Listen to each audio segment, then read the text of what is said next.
मौजूदा सियासी सूरत हाल तो के मुतल्लिक़ वैसे तो डिस्कशन डेली भी होती है।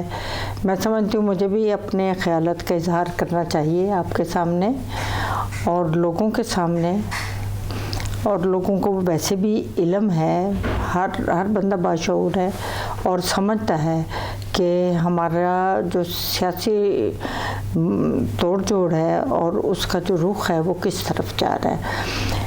इस वक्त हमारा मुल्क सियासी बहरान का शिकार है और सियासी बहरान के साथ हमारी जो मुआशी बहरान है उसको भी, उसकी बेहतरी आना बहुत मुश्किल है, बहुत स्लो प्रोसीजर हो जाता है। तो इसलिए बेहतरी इस मुल्क की स्ट्रॉन्गनेस के लिए हमें जो हमारा सियासी और मुआशी दोनों हालात जो हैं वो बहुत बेहतर होने चाहिए, अंडर कंट्रोल होने चाहिए। लेकिन पीटीआई का जो शोर शराबा ये शुरू दिन से ही आप सबके सामने देखें, जब 13 में हमारी हुकूमत थी मुस्लिम लीग नून की, उस वक़्त से ये धरनों पे बैठे हुए हैं। इनकी पूरी कोशिश थी कि ये मुल्क की तरक्की के काम ना करें। जो हम आवाम के साथ वादा करके आए थे कि हम बिजली का बहरान ख़त्म करेंगे, हम आपको हर तरह की फैसिलिटीज़ देंगे, सस्ती खाने पीने का और आपके रहन सहन को मयारी करेंगे, वो हमने दिया। और अल्हम्दुलिल्लाह आपने अपने टाइम पीरियड के मुताबिक कितनी 12-12 घंटों की लोड शेडिंग भी ख़त्म की। इसके बहरान के बावजूद हम अपना काम करते रहे। लेकिन अब जब इन लोगों ने जिस तरीके से भी ये आए, ये सबको पता है कि ये धांधली की पैदावार थे, ये धांधली करके आए, क्योंकि अब लोगों के, अवाम के दिलों के वोट लेके आए होते तो इनको अवाम का दर्द भी होता, अवाम से मोहब्बत भी होती, उनकी दुख तकलीफ़ का एहसास भी होता।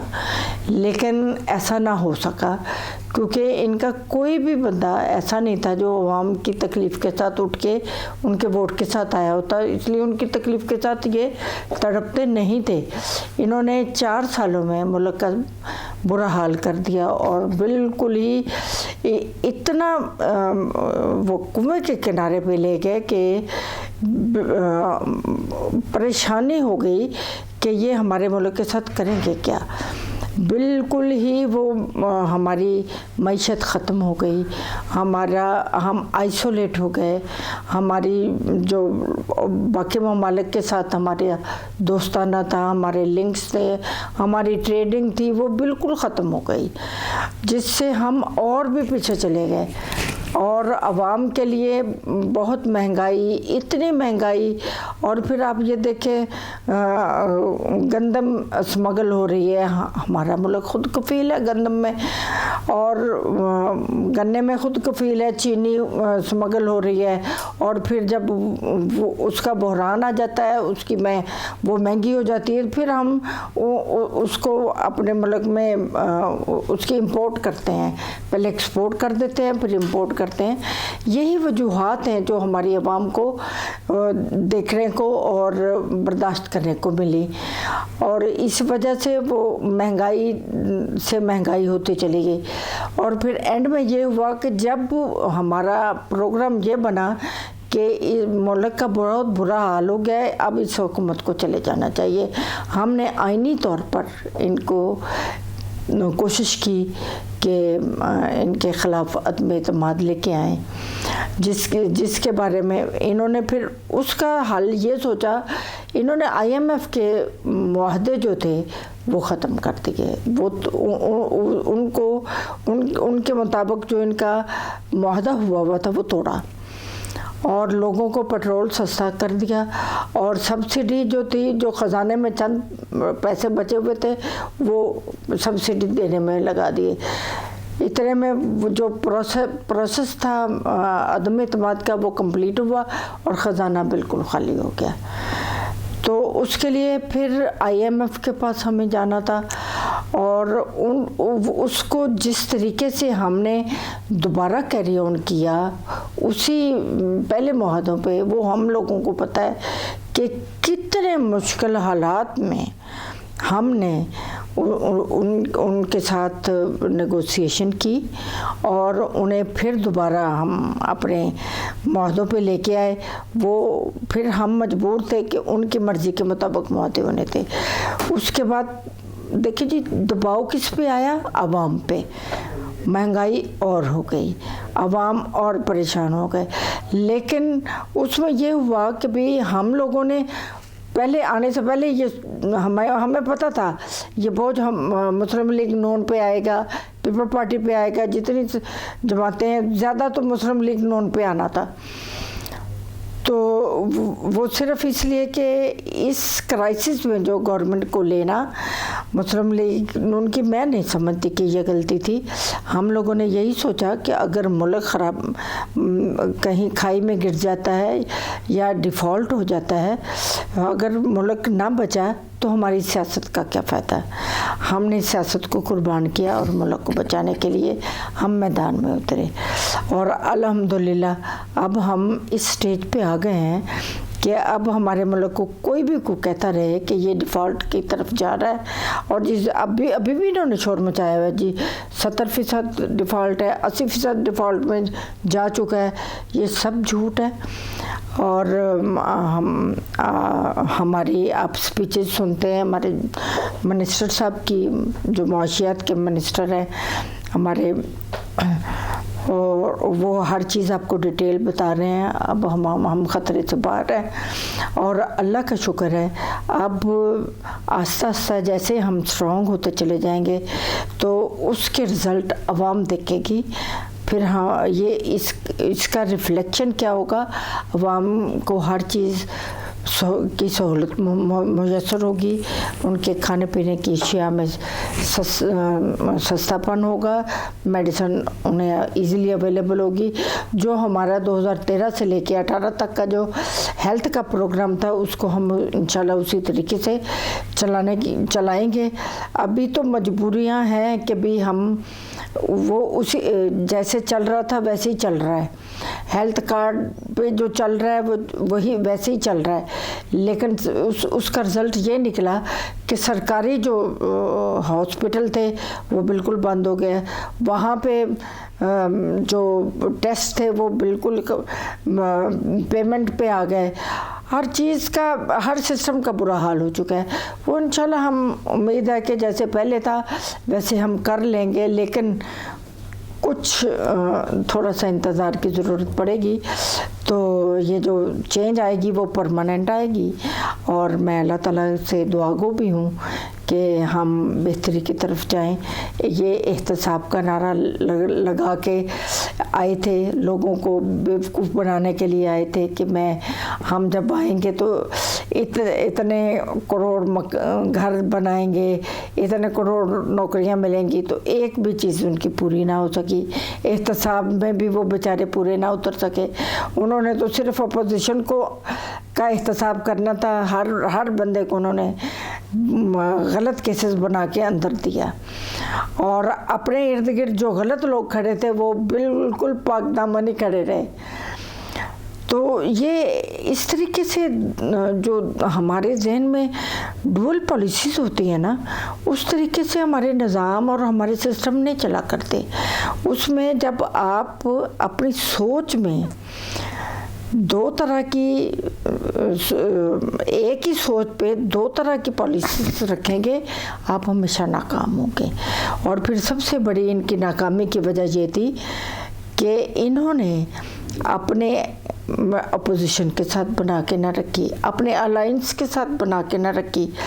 वो मेरी समझ में नहीं आता कि मैं आज तक भी सोचती हूँ कि इनके पास इक़्तिदार आ गया, इन्होंने कहा कि पता नहीं ये कोई परमानेंट अल्लाह ताला ने हमारे पे कोई खुदाई नाज़िल करती है जो कभी जानी नहीं है। तो जाते वक्त एक पल नहीं लगा, इनके हाथों सारा कुछ छीन के चला गया। और अब 2 सालों से, अब तकरीबन 7-8 माह से ये सड़कों पे फिर रहे हैं। तो बहुत सारे प्लान बना रहे हैं, एक भी प्लान उनका कामयाब नहीं हो रहा। तो अल्लाह ताला हमारे मुल्क की हिफाजत करने वाला है, वो इनकी शर से इस मुल्क को ज़रूर बचाएगा। और बाकी अवाम इतनी हमारी सोई हुई नहीं है। हमारे अब जो हुक्मरान हैं वो भी माशाल्लाह तजर्बाकार हैं और वो अच्छे विजन के साथ सब लोग आगे बढ़ रहे हैं। लोगों का तावन हमारे साथ है, लोग हर चीज़ को समझते हैं और एक अच्छे वक्त की उम्मीद में हम आगे बढ़ रहे हैं। देखिए, वो एक मजबूरी में गए थे तो वो किसी भी टाइम आ सकते हैं और अब तो हमें बहुत ज़रूरत है उनकी, उनका बहुत विजन है। वो इस मामले में उनके पास बहुत एक्सपीरियंस है और अभी भी उनकी जो राय होती है जब हम उस पर इम्प्लीमेंट करते हैं तो हम कामयाब होते हैं। और उनका आना बहुत ज़रूरी है और हमारे लिए बाइसे शफ़क़त है हम लोगों के लिए और हमारी ये यूनिटी को और हमारे हौसलों को बढ़ाने के लिए उनका आना बहुत ज़रूरी है।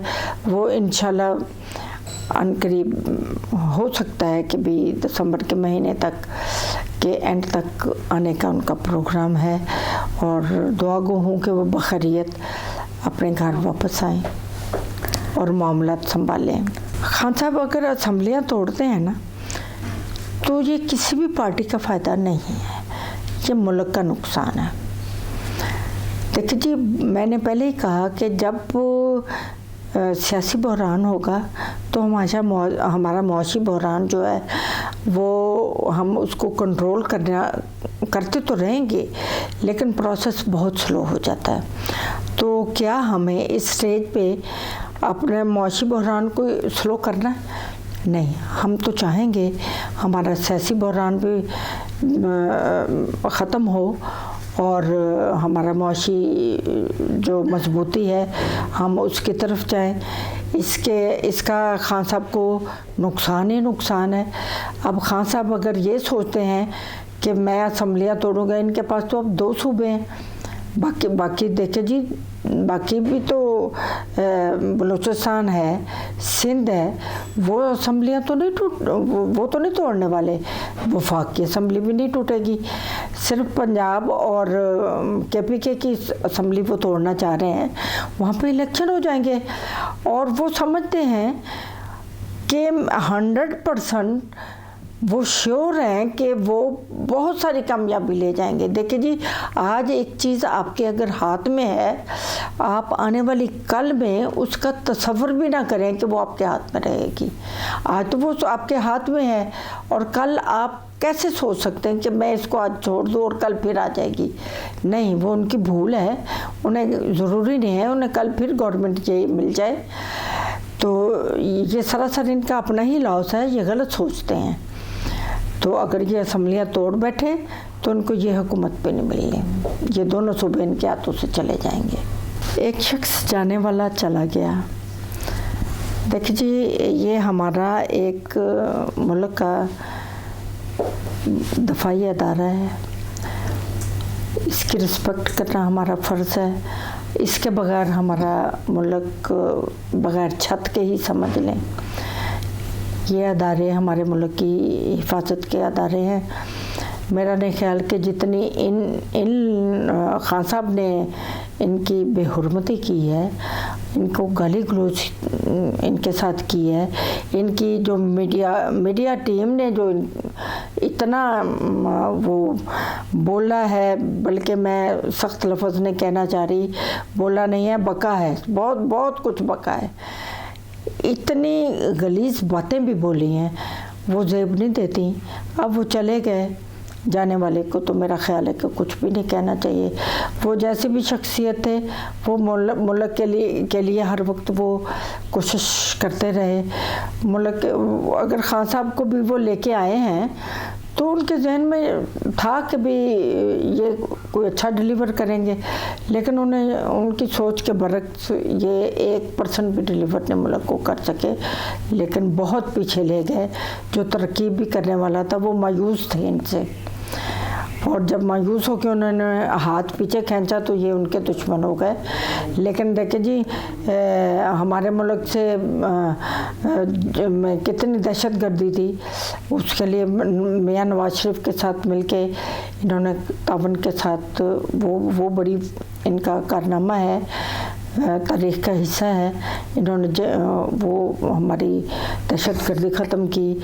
उसके अलावा बाकी पर्सनैलिटी वाइज या सोच वाइज एक इंसान क्या सोचता है, एक सिचुएशन और वक्त के मुताबिक वो क्या सोचता है और क्या करना चाहता है, वो उसको आप असेस नहीं कर सकते।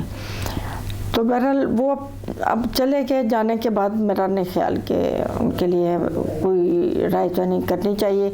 अब खान साहब को भी खामोश हो जाना चाहिए, क्योंकि उनको अगर कुछ कहने का मतलब ये है कि हम अपने अदारे की बेहुरमती कर रहे हैं तो नहीं करनी चाहिए, मैं तो मना ही करूँगी। चौधरी परवेज़ इलाही खान साहब से ज़्यादा पॉलिटिकल माइंडेड हैं। खान साहब तो जज्बात में ज़्यादा खेलते हैं। अब देखें, असम्बलियाँ तोड़ने का फ़ैसला इन्होंने वहाँ पे जज्बात में कर लिया। अनाउंस करने के बाद आप अपने लोगों को इकट्ठा करके सलाह मशवरा कर रहे हो, ये कौन सा फ़ैसला होता है? अनाउंस कर दिया फैसले और आपस में बैठ के सलाह मशवरा बाद में कर रहे हो। ये आप ही ऑल इन ऑल नहीं हो सकते। जब आप ग्रुप की सूरत में चलते हो तो आपके साथ बहुत सारे लोग होते हैं। आप पहले उनके साथ कोई प्रोग्राम तय करते हो तो फिर अनाउंस करना चाहिए। जब आप ऐसा नहीं करते तो आप नाकाम ही होते हो। तो उसी के मुताबिक देख रहे हैं, बहुत सारे लोगों ने इन्हें इनकार कर दिया कि हम असम्बलियाँ तोड़ने के हक़ में नहीं हैं। तो परवेज़ इलाही साहब उन्हें कह तो रहे हैं कि जब आप कहेंगे हम तोड़ेंगे, लेकिन वो दिल से कभी भी नहीं चाहेंगे। लेकिन अब उनके बयानात की रोशनी में पता चल रहा है कि वो इनके साथ तो शुरू से थे ही नहीं, दिल से थे ही नहीं। उन्हें चलाया गया, वो इनके साथ चल पड़े। तो वो असम्बलियाँ तोड़ने के हक़ में वो भी नहीं है। तो उन्हें भी पता है कि मुल्क पहले ही क्राइसिस में जा रहा है, मुल्क में बड़ा सियासी बहरान है। तो मेरा नहीं ख्याल कि वो तोड़ेंगे। बाकी अल्लाह ताला इंशाल्लाह बेहतरी की राहें निकालेगा, असम्बलियाँ को नहीं टूटेंगी। अब जमात इस्लामी के बारे में मैं क्या राय दूँ? इनको तो अपने घर के ख़वातीन, घर के लोग भी वोट नहीं देते। पहले एक बहुत बड़ी ये जमात हुआ करती थी और लोग पसंद करते थे। तो इनकी अपने इसी डुअल एटीट्यूड की वजह से कि कहते कुछ हैं, ये करते कुछ हैं, इनके यही एटीट्यूड जो है इनकी पोजीशन को डाउन करके। अब आप ये देखें, ये कभी मुतमईन नहीं होते, ये किसी पार्टी के साथ नहीं खड़े होते। कोई पार्टी अच्छा फ़ैसला करती है ये कभी अप्रिशिएट नहीं करते। मैं तो समझती हूँ इन्हें मुल्की सियासत का एक इम्पॉर्टेंट हिस्सा है और इन्हें हर पार्टी के साथ अपना शेयर डालना चाहिए। अगर कोई पार्टी अच्छा सोचती है, अच्छा काम करती है, अच्छा अमल करती है तो ये उन्हें अप्रिशिएट करें। और अगर कोई चीज़ इन्हें पसंद नहीं आती तो मशवरा दें, ना कि तनकीद करें, आप मशवरा दें। और मियाँ साहब की तो आदत थी कि वो तमाम स्टेक होल्डर्स को लेके, तमाम पॉलिटिक्स को लेके, पॉलिटिकल पर्सन जितने भी मुल्क में हुआ करते थे सबको इकट्ठा एक टेबल पे करते थे, तो मशवरे के साथ चला करते थे। और वही कामयाब होता है इंसान, जब सबकी राय के मुताबिक जब चलता है ना, तो फिर ऑब्जेक्शंस के चांसेस भी कम हो जाते हैं। इसमें कोई शक नहीं, उनकी बात बिल्कुल ठीक है। और मैं भी यही कहती हूँ, मैं उनकी बात को सेकंड करती हूँ। खान साहब को तो आप बनी गाला में वज़ीर आज़म बना दें, वो खुश रहेंगे। उन्हें तो एक कुर्सी चाहिए, वज़ीर आज़म का लेबल चाहिए, तो वो खुश रहेंगे। उन्हें नहीं पता कि मुझे कोई काम करना है, उन्हें नहीं पता कि मैं अगर वज़ीर आज़म हूँ तो मेरा एटीट्यूड कैसा होना चाहिए, मेरा वे ऑफ टॉकिंग कैसा होना चाहिए, मेरा इर्द गिर्द अपने मिलने वालों के साथ, बाकी दूसरी पार्टियों के साथ, मैं कोई बंदा अकेला तो नहीं है इस दुनिया में, कोई अकेली पार्टी तो नहीं है के साथ मैंने कैसे मिलके चलना है, कैसे कॉपरेशन के साथ चलना है। जब आप अकेले चलोगे तो आप इसी तरह नाकाम ही होगे, फिर आप सिर्फ अपने घर की बनी गाला के घर के ही वज़ीर आज़म रह जाओगे, बाकी तो कुछ नहीं आपको मिलने वाला। और ये बात बिल्कुल सही है, ये बंदा कभी अपनी ज़ुबान बेहतर कर सकता है, ना एटीट्यूड बेहतर कर सकता है, ना किसी के साथ मिल के बैठ सकता है। ये बंदा अपने जो समझ लें अपने घर का ही वज़ीर आज़म है और कुछ नहीं है। और फिर आप ये देखें, मियाँ शहबाज शरीफ सुबह नमाज के टाइम उठते हैं, नमाज पढ़ते हैं और सारा दिन वो एक टांग पे खड़े होके सब काम करते हैं और सारे अपने स्टाफ को लेके चलते हैं और जो काम उन्होंने लिस्ट बनाई होती है वो सारे निपटा के फिर रात को बैठ। और अपना खान साहब ने तो रात को नशा पी के सोना होता है और सुबह उनकी होती 4 बजे, तो आप क्या काम करेंगे? तो काम का ना कहें, बस उन्हें वज़ीर आज़म की कुर्सी पे बैठा रहने दें, उनको वो उसी में खुश है, काम ना लें उनसे। खान साहब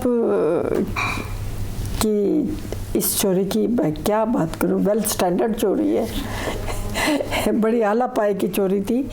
उसमें यह है कि सिर्फ घड़ी चोरी नहीं की उन्होंने और बहुत कुछ, वो तकरीबन 100 से भी अबव जो वो थे वहाँ पे तोहफे थे वो सारे उन्होंने गायब किए हैं। और फिर बैड लक ये देखें, उसी के साथ के बनवा के वहाँ पे रखे, आर्टिफिशियल बनवा के तो वहाँ पे रख दिए ताकि धोखा देने के लिए किसी को पता हो कि ये चीज़ें यहाँ पड़ी हैं।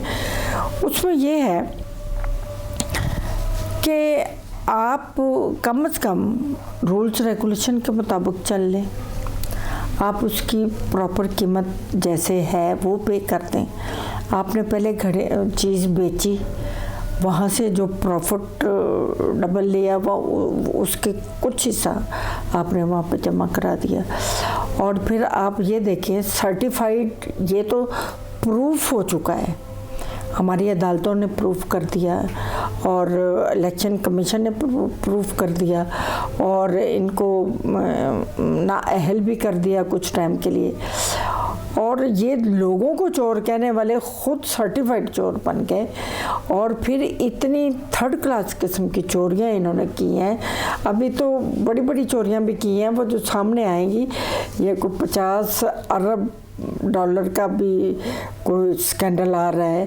बाकी ये गोगी साहबा का और पिंकी पीरनी के भी बड़े स्कैंडल हैं जो आने वाले हैं। वो इनकी आशीर्वाद के बगैर तो नहीं हुए। ये जो उस्मान बुज़दार पे भी जो कुछ भी स्कैंडल आने हैं वो भी इनकी आशीर्वाद के बगैर नहीं कुछ भी हुआ। अब आप ये देखें, उस्मान बुज़दार को ये क्यों ख़त्म नहीं करते थे? हर बंदा उसके ख़िलाफ़ था और इन्हें कहने वाले, इन्हें रोकने वाले, इवन कि हमारी आर्मी ने के लोगों ने भी इन्हें कहा कि इन्हें हटा दें, आपकी पोजीशन जो है वो डाउन हो रही है। लेकिन ये अपनी पर्सनल बेनिफिट्स का फ़ायदा इन्होंने देखा और इस बंदे को नहीं हटाया। सारे बेनिफिट्स उस्मान बुज़दार से इसकी मिसेस ने लिए और जितना पंजाब का जो भी था वो इनकी जो सो कॉल्ड वो क्या नाम है, शहज़ादी है, गोगी शहज़ादी, जो भी, मुझे तो खुद नहीं पता, ये अब ये वारदातें पहले तो आदमी डालते थे, अब ख़वातीन भी डालने लग गई है। तो ये तो अभी बहुत कुछ निकलेगा। लेकिन खान साहब की इस वक्त जो चीज़ सामने घड़ी के हवाले से आई हुई है, उस पर मुझे बहुत अफसोस भी होता है कि अपने स्टैंडर्ड से और अपने लेवल से बहुत बहुत डाउन जाके उन्होंने हाथ मारा है। कम मायगी का इन्होंने वो किया है।